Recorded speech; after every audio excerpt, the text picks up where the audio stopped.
آج میں آپ کو حضرت صدیق اکبر رضی اللہ عنہ کی شان میں 3 احادیث مبارکہ سناؤں گا، اور جو لوگ حضرت ابوبکر صدیق رضی اللہ عنہ سے پیار اور محبت کرتے ہیں وہ اس ویڈیو کو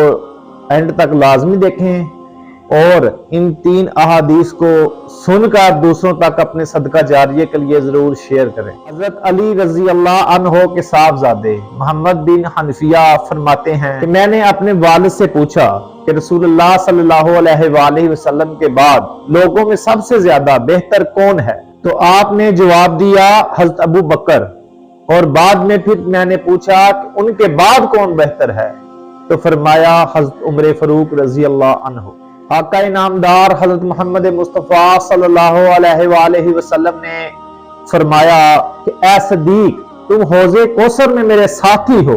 ویسے ہی جیسے غار میں میرے ساتھی تھے۔ سیدنا حضرت عمر فاروق رضی اللہ عنہ فرماتے ہیں کہ ابو بکر ہمارے سردار ہیں اور ہم صحابہ میں سے سب سے بہتر ہیں اور اللہ کے نبی صلی اللہ علیہ وآلہ وسلم کے محبوب ترین ہیں۔ قربان جاؤں میں حضرت ابو بکر صدیق کی شان پہ، ہماری جانیں بھی قربان حضرت ابو بکر صدیق کے نام پر، ہماری جانیں ہر صحابہ پہ قربان۔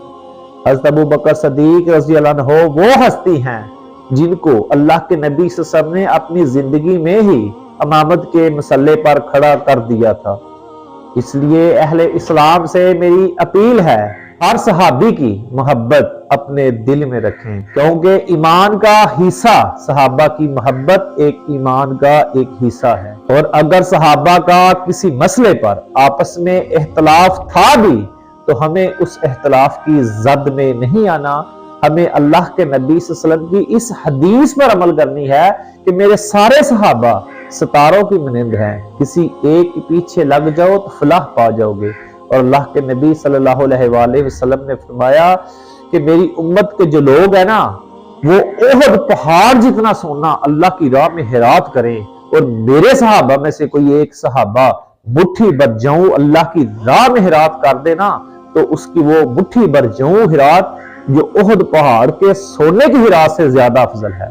اس لیے تمام مسلمانوں سے گزارش ہے کہ اختلافات کی ضد میں نہ آئیں، ہر صحابی کو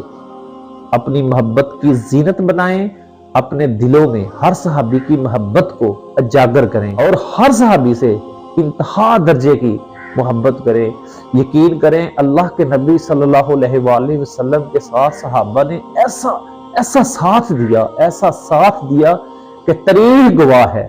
لوگوں نے اپنے گھروں کو چھوڑ دیا اللہ کے رسول کے لیے، لوگوں نے اپنے ماں باپ چھوڑ دیے، لوگوں نے اپنے بچے چھوڑ دیے، اپنے شہر چھوڑ دیے، گاؤں چھوڑ دیے، لیکن اللہ کے نبی صلی اللہ علیہ وآلہ وسلم کا کسی موڑ پر، کسی جگہ پر ایک پل بھی ساتھ نہیں چھوڑا۔ اور اسلام میں ایسی لازوال قربانیاں دی صحابہ کرام نے کہ تاریخ کبھی ان کو فراموش نہیں کر سکتی۔ اللہ تبارک و تعالیٰ سے دعا کرتا ہوں کہ ہمارے دلوں کو محبت صحابہ سے اللہ منور کرے۔